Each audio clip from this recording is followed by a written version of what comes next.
বিনিময় করো, একে অন্যকে সালাম দাও, একে অন্যের ভিতরে সালামের আদান প্রদান করো। সালাম যদি বেশি বেশি দাও, আমি আল্লাহ রব্বুল আলামিন তার ভিতরে ভালোবাসা তৈরি করে দিব। জোরে বলি সুবহানাল্লাহ। মুসলমান আমার কথা না, আল্লাহর নবীজি কসম করে বলেন, আল্লাযী নাফসি বিয়াদিহি ওয়াল্লাযী নাফসি বিয়াদিহি লা তাদখুলুল জান্নাতা তুমিনু লা তাদখুলুল জান্নাতা তুমিনু ওয়া লা তুমিনু হাত্তা তাহাব্বু।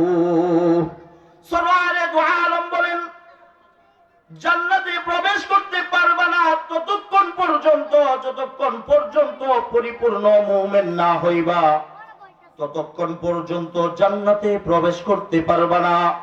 আর ততক্ষণ পর্যন্ত পরিপূর্ণ মুমিন হইতে পারবে না যতক্ষণ পর্যন্ত এক ভাই আরেক ভাইয়ের সাথে মুহাব্বত না হবে, একজন আরেকজনের সাথে ভালোবাসা তৈরি না করবা, একজন আরেকজনকে ভালো না বাসবা, ততক্ষণ পর্যন্ত তুমি পরিপূর্ণ মুমিন হইতে পারবা না।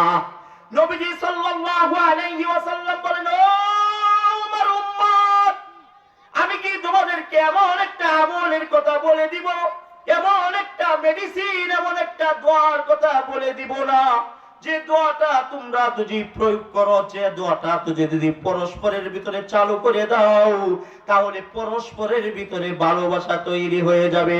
নবীজি সাল্লাল্লাহু আলাইহি ওয়াসাল্লাম বলেন, সেই দোয়াটা হইল পরস্পরের ভিতরে সালামের বিনিময় করো। জোরে বলি সুবহানাল্লাহ।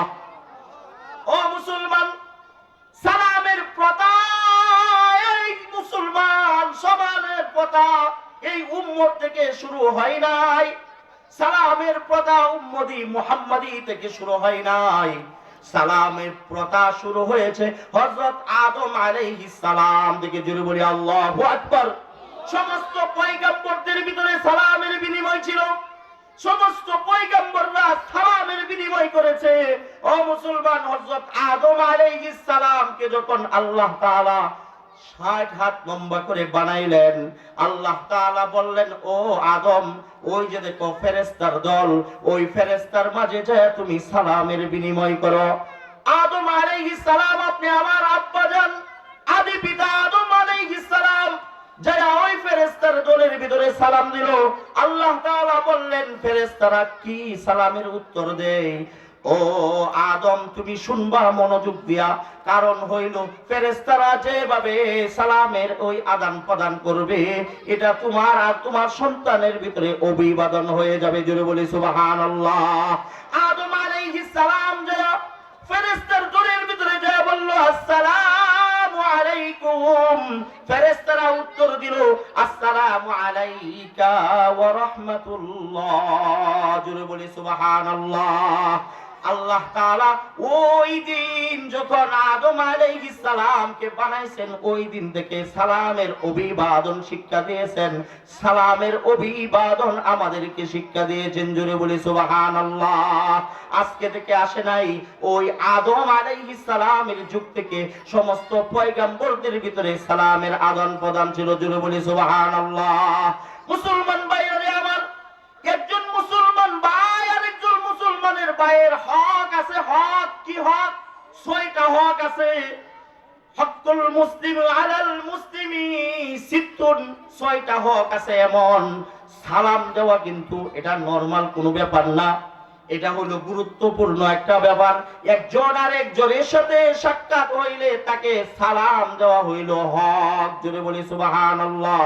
তার ভিতরে 1 নম্বর হক, আল্লাহর রাসূল সাল্লাল্লাহু আলাইহি ওয়াসাল্লাম বলেন, 1 নম্বর হক হইল একজন মুসলমান ভাই আরেকজন মুসলমান ভাইয়ের সাথে যখন সাক্ষাৎ হয়ে যায়, তখন তাকে সালাম দেয়া দিবা। জোরে বলি সুবহানাল্লাহ। 2 নম্বর হক হচ্ছে একজন মুসলমান ভাই আরেকজন মুসলমান ভাইকে যদি দাওয়াত দেয়, মুসলমান দাওয়াতটা যদি শরীয়ত সম্মত হয়, গান বাজনা না হয়, গুনার কাজ না হয়, আর শরীয়তের এমন কোন উযর না থাকে, মুসলমান দাওয়াত কবুল করা হইল হক। জোরে বলি সুবহানাল্লাহ। একজন মুসলমান ভাই আরেকজন মুসলমান ভাইয়ের সাথে যদি পরামর্শ চাই আর কল্যাণমূলক পরামর্শ দেওয়া, এটা হইল হক। জোরে বলি সুবহানাল্লাহ। একজন মুসলমান ভাই যদি অসুস্থ হয়ে যায়, ও মুসলমান একজন যদি অসুস্থ হয়ে যায়, অসুস্থ ব্যক্তিকে দেখতে যাওয়া, এটা হইল হক। জোরে বলি সুবহানাল্লাহ। কোন মুসলমান যখন মারা যায়, ওই জানাজার নামাজের ভিতরে উপস্থিত হয়ে যাওয়া, এটা হইল হক। জোরে বলি সুবহানাল্লাহ। মুসলমান যখন হাসি দিবে, আমরা হাসি দেই কিনা? হাসি দেওয়ার পরে যদি একটু বুঝে বলে আলহামদুলিল্লাহ, তাহলে ওই মুসলমান যে শুনবে আলহামদুলিল্লাহ, তার জন্য বলা ইয়ারহাম, এই বাক্য বলা হইল তার জন্য ওয়াজিব, ওই হক তার উপরে হয়ে যায়। ইয়ারহামকুমুল্লাহ তার জন্য ওয়াজিব হয়ে যায়। জোরে বলি সুবহানাল্লাহ। এই 6টা হক হইল এক মুসলমান ভাই আরেক মুসলমান ভাইয়ের ভিতরে হক। মুসলমান ভাইরা আমার, আল্লাহর রাসূল সাল্লাল্লাহু আলাইহি ওয়াসাল্লাম মক্কা থেকে যখন মদিনায় গেলেন, মক্কা থেকে মদিনায় গেছেন, ও মুসলমান ভাই, মক্কাতে 13 বছর পর্যন্ত নবীজি সাল্লাল্লাহু আলাইহি ওয়াসাল্লাম কাফেরদের দ্বারা নির্যাতিত ছিলেন। কাফের মুশরিকরা নবীজিকে এমন কোনো কষ্ট নাই যে দেয় নাই। তায়েফের ময়দানে নবীজিকে পাথর মেরে মেরে মেরে আঘাত করেছিলেন, আহত করে দিয়েছিলেন। অনেক ধরনের কষ্ট অবলম্বন করে নবীজি সাল্লাল্লাহু আলাইহি ওয়াসাল্লাম দীর্ঘ পথ পাড়ি দিয়ে যখন মদিনাতে আসলেন, হাদিসটা বর্ণনা করেন আব্দুল্লাহ ইবনে সালাম রাদিয়াল্লাহু আনহু। তখন উনি মুসলমান হয় নাই। মদিনাতে যখন আগমন ঘটলো, আমাদের নবী মুহাম্মদুর রাসূলুল্লাহ সাল্লাল্লাহু আলাইহি ওয়াসাল্লামের মদিনাবাসীরা বলতেছিল কাদিমা রাসূলুল্লাহ সাল্লাল্লাহু আলাইহি ওয়াসাল্লাম, সকলেই বলতেছিল নবীজি সাল্লাল্লাহু আলাইহি ওয়াসাল্লামের আগমন, নবীজি সাল্লাল্লাহু আলাইহি ওয়াসাল্লামের আগমন। আল্লাহর রাসূল সাল্লাল্লাহু আলাইহি ওয়াসাল্লাম মদিনা থেকে আসছেন, মক্কাতে আসছেন, মক্কা থেকে মদিনায় আসছেন। তো আল্লাহর রাসূল সাল্লাল্লাহু আলাইহি ওয়াসাল্লামের আগমন মুখে মুখের ভিতরে বলতেছিল কাদিমা রাসূলুল্লাহ সাল্লাল্লাহু আলাইহি ওয়াসাল্লাম। হযরত আব্দুল্লাহ ইবনে সালাম রাদিয়াল্লাহু আনহু বলেন, আমি ওই দলের ভিতরে ছিলাম, সকলেই নবীজিকে দেখার জন্য ভিড় জমাইতেছিল, ওই দলের ভিতরে আমি ছিলাম।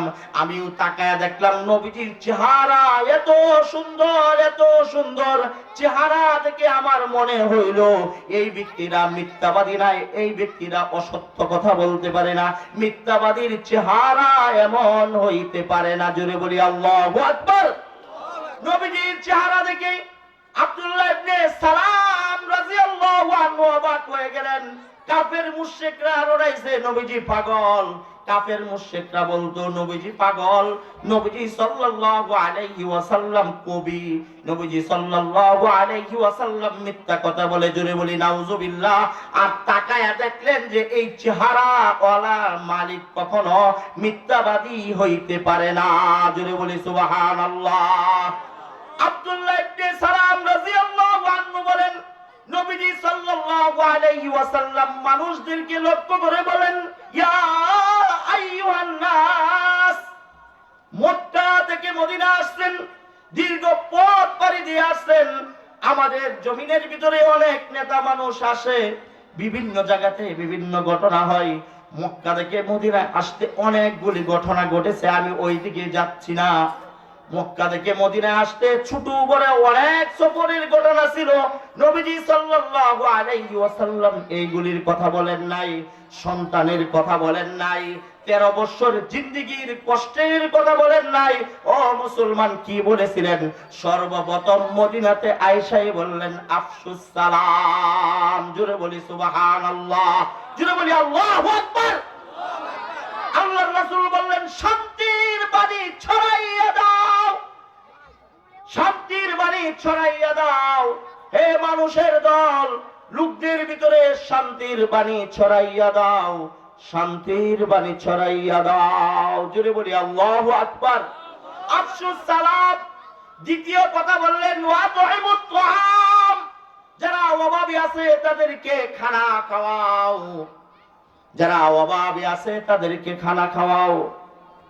ওয়াসাল্লু আন-নাসু নিয়াম।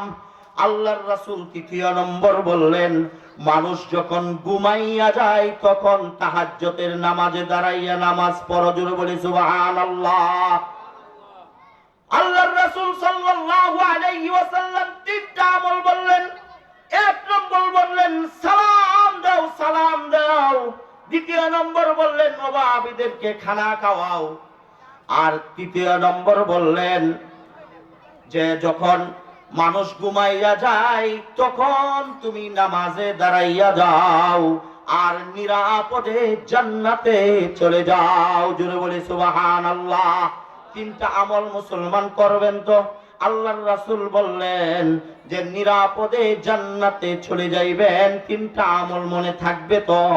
তিনটা আমল। কয়টা আমল? এক নম্বর সালামের আদান প্রদান করবেন, দ্বিতীয় নম্বর অভাবীদেরকে খানা খাওয়াইবেন, আর তৃতীয় নম্বর বললেন কি তাহাজ্জুদের নামাজ পড়বেন মানুষ যখন ঘুমাইয়া থাকে আর নিরাপদে জান্নাতে চলে যাইবেন। কার কথা? কার কথা? আল্লাহর হাবিব বললেন তোমরা তিন কাজ করবা তো নিরাপদে জান্নাতে চলে যাইবা। লা তাদখুলুল জান্নাতা বিসালাম। আল্লাহর হাবিব বললেন নিরাপদে তুমি জান্নাতে চলে যাইবা, নিরাপদে জান্নাতে। তিন আমল করলে জান্নাতে চলে যাইবা। করবেন তো ইনশাআল্লাহ? রাজি আছেন না? করবেন তো? ও মুসলমান, একজন সাহাবী জিজ্ঞেস করলো আইয়ুল ইসলামি খায়রুন ইয়া রাসূলুল্লাহ ইয়া হাবিবাল্লাহ, ইসলামের ভিতরে সবথেকে সুন্দর কাজ কোনটা? শিষ্টাচার রীতিনীতি কোন কাজটা? মুসলমান রাসূলের কাছে যায় প্রশ্ন করছেন আইয়ুল ইসলামি খায়রুন, ইসলামের ভিতরে সুন্দর রীতিনীতি কি কাজ? ও মুসলমান, রাসূলুল্লাহ সাল্লাল্লাহু আলাইহি ওয়াসাল্লাম বললেন এক নম্বর হলো তুতইমুত তাআম, অন্যকে খাবার খাওয়াও। আর দ্বিতীয় নম্বর বললেন যে পরিচিত আর অপরিচিতদের ভিতরে সালামের বিনিময় দেয়া দাও। জোরে বলি সুবহানাল্লাহ।